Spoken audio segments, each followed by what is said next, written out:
जय हिंद, जय हिंदुस्तान जिंदाबाद। आप देख रहे हैं जेके मीडिया, जम्मू कश्मीर का सबसे तेज मीडिया नेटवर्क। बांग्लादेश में सनातनियों पर अत्याचार हो रहा है, बहुत ही क्रूरता के साथ उन्हें जलाया जा रहा है, उन्हें मारा जा रहा है, उनकी हत्याएं की जा रही हैं और इसी को लेकर जो है पूरे हिंदुस्तान में रोष है। हर कोई सामने आकर ये कह रहा है कि ये बिल्कुल ठीक नहीं हो रहा, लेकिन आज ह्यूमन राइट्स वायलेशन नहीं दिख रही, लेकिन आज ह्यूमन राइट्स वाले सामने नहीं आ रहे।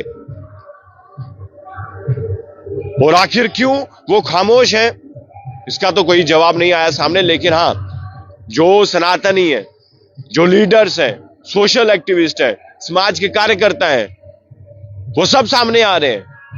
और देखिए, आज इस पर बातचीत करने के लिए मेरे साथ नरोत्तम शर्मा, भारतीय जनता पार्टी से पूर्व पार्षद रहे, वार्ड नंबर 3 से। नरोत्तम जी, ये हो क्या रहा है बांग्लादेश में?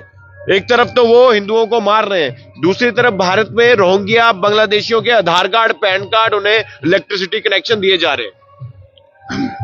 देखिए, ये जो मुझे लगता है, ये जो बड़ा मतलब गंभीर विषय है जो आपने अभी चर्चा की जिसके बारे में, और गंभीर विषय और चिंता का विषय है समस्त देशवासियों के लिए, विशेषकर हिंदुओं के लिए, हम लोगों के लिए बड़ा गंभीरता का विषय है। जो प्रताड़ना, जो अत्याचार हिंदुओं पे बांग्लादेश में किए जा रहे हैं, और मुझे लगता है इसका हम कड़े से कड़ा विरोध करते हैं। और मैं आह्वान करता हूं देश के प्रधानमंत्री जी से कि ये जो घटनाएं हैं रुकनी चाहिए। आप रोकिए, हमें पूरा विश्वास है अपने प्रदेश के प्रधानमंत्री जी के ऊपर, क्योंकि वो सक्षम प्रधानमंत्री जी, संपूर्ण प्रधानमंत्री जी हैं और हर समस्या से निपटना जानते हैं। मैं भी उनसे भी निवेदन करना चाहता हूं कि इससे ज्यादा और अब हम नहीं सह पाएंगे, क्योंकि हमारे ही अपने भाई हैं, हमारे हिंदू हैं, उनके ऊपर जिस निर्मम हत्या, जिसे राजू दास की जो हत्या हुई है, वो मुझे लगता है जितनी निर्ममता से उसकी हत्या हुई है, वो बिल्कुल ही निंदा का विषय है। और मैं कहता हूं वो इंसानियत नहीं होती जिसने ये हत्या की है, इंसान हो ही नहीं सकता। मैं कहता हूं हम जो हिंदू हैं, हमारे संस्कार, हमारे वैदिक संस्कार हैं, हम उन पद्धति से आते हैं। हमें जो संस्कार दिए जाते हैं, हम तो चलने से पहले भी देखते हैं कि हमारे पाँव के नीचे कोई कीड़ी जहाँ कोई भी चींटी भी मर जाए तो हमें दुख होता है उसका। ये तो कि इंसान है, उसको जिंदा ज्यादा इंसान को आपने मारा और उसको आग लगा दी गई, तो मुझे लगता है एक घोर अन्याय, पाप भी है और ये चिंता का विषय भी है। और कहीं ना कहीं जो मुझे लगता है हमारे लिए, समस्त देशवासियों के लिए, विशेषकर हिंदू समुदाय के लिए, मुझे लगता है समय आ गया है। हम इन लोगों को ऐसी समस्याओं का पुरजोर विरोध करना चाहिए, आगे आकर इनका जैसे भी हो सकता है। मुझे लगता है हमें भी कल को अगर बांग्लादेश जाने की जरूरत पड़ी तो हम सैनिक बन के देश की, हिंदुओं की सुरक्षा के लिए आगे आएंगे। नरोत्तम जी, आपको नहीं लगता है जहां जहां भी हिंदू या सनातनी मिनोरिटी में वहां पर अत्याचार हुए, पाकिस्तान, बांग्लादेश की बात करें, एक ही जैसा माहौल है? पहले कितने ज्यादा आबादी थी सनातनियों की, हिंदुओं की, अब जो है ना के बराबर रह चुकी है। क्या लग रहा है कि अगर जो चीजें हमारे हिंदुस्तान में भी हो रही हैं जिस तरह से, क्या लग रहा है अगर यहाँ पर भी अगर कोई ऐसा समय आ गया कि सनातनियों पर अत्याचार होने लगे तो वो समय कैसा होगा? देखिए, मैं आपको बताऊं, बेसिकली जो आपने कहा बिल्कुल ठीक है, लेकिन ये जो घटनाएं अभी हो रही हैं इससे कहीं ज्यादा पहले पूर्व में हुई हैं। 70 साल जो देश में जिस सरकार ने, कांग्रेस सरकार ने राज किया है, उन्होंने इसी बल पे किया है, हिंदुओं को डिवाइड किया, जाति पात के ऊपर डिवाइड किया है, जाति पंथ के ऊपर डिवाइड किया है, और ताकि हमारी संख्या घटती रहे और हम लोग डिवाइड होते रहे, दुश्मन जो है हमें आक्रमण करते रहे, मारते रहे। तभी राहुल गांधी हिंदू तत्व का विरोध करते हैं।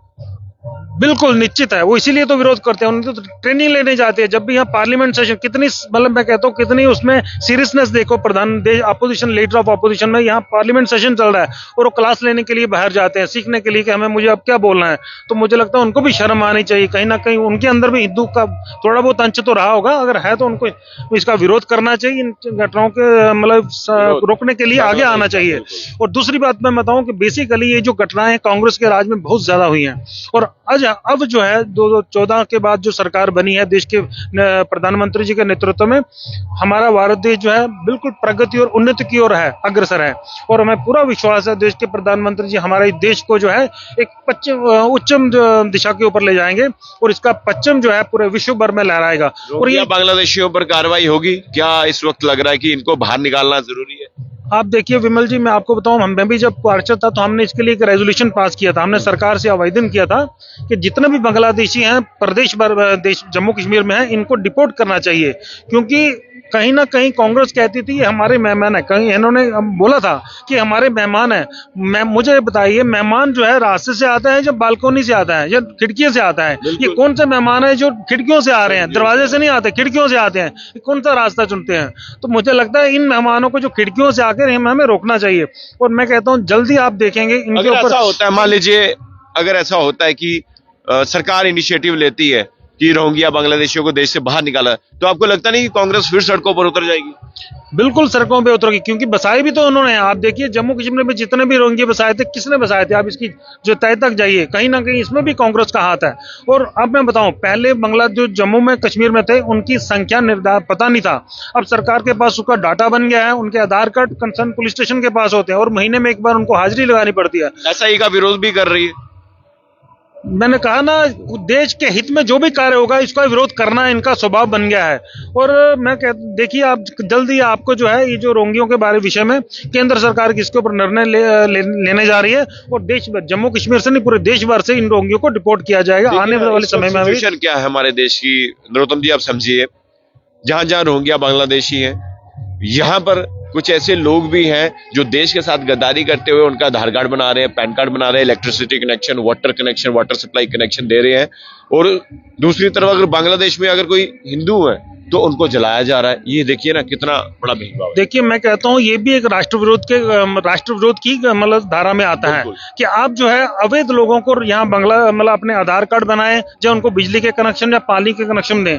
कहीं ना कहीं उनको भी सोचना चाहिए। आज हमारे घर का कोई मरा है तो कल उनके घर का भी मर सकता है ऐसी घटनाओं में। तो उनको भी जो है अपने देशभक्ति का परिचय देते हुए आगे आना चाहिए और ऐसे जो देश जो विरोधी कार्य है नहीं करने चाहिए। मैं उनसे यही अनुरोध करता हूँ। तो देखिए, नरोत्तम जी से हम बातचीत कर रहे थे और सनातनी है, पार्षद भी रहे हैं और भारतीय जनता पार्टी से जुड़े हुए हैं। और सबसे बड़ी बात तो यह है कि जो बांग्लादेश में हो रहा है उसको लेकर हर कोई सनातनी जो सनातन से मोहब्बत करता है, जो हिंदू है, वो कटाक्ष कर रहा, वो कह रहा बिल्कुल ठीक नहीं हो रहा। और दूसरी तरफ जो वहां पर बांग्लादेश में हो रहा है उसको लेकर जो है ह्यूमन राइट्स भी सामने नहीं आई। क्योंकि जब भी यहां पर आतंकियों को मारा जाता है, खदेड़ा जाता है, ह्यूमन राइट वायलेशन कह के ह्यूमन राइट्स वाले आगे आ जाते हैं। लेकिन वहां पर जो सनातनियों के साथ हो रहा है उसको लेकर ये खामोशी क्यों? अब आपको क्या लगता है? खबर देखकर अपनी राय जरूर कमेंट बॉक्स में रखिएगा। देखते रहिए जेके मीडिया। धन्यवाद। जय हिंद।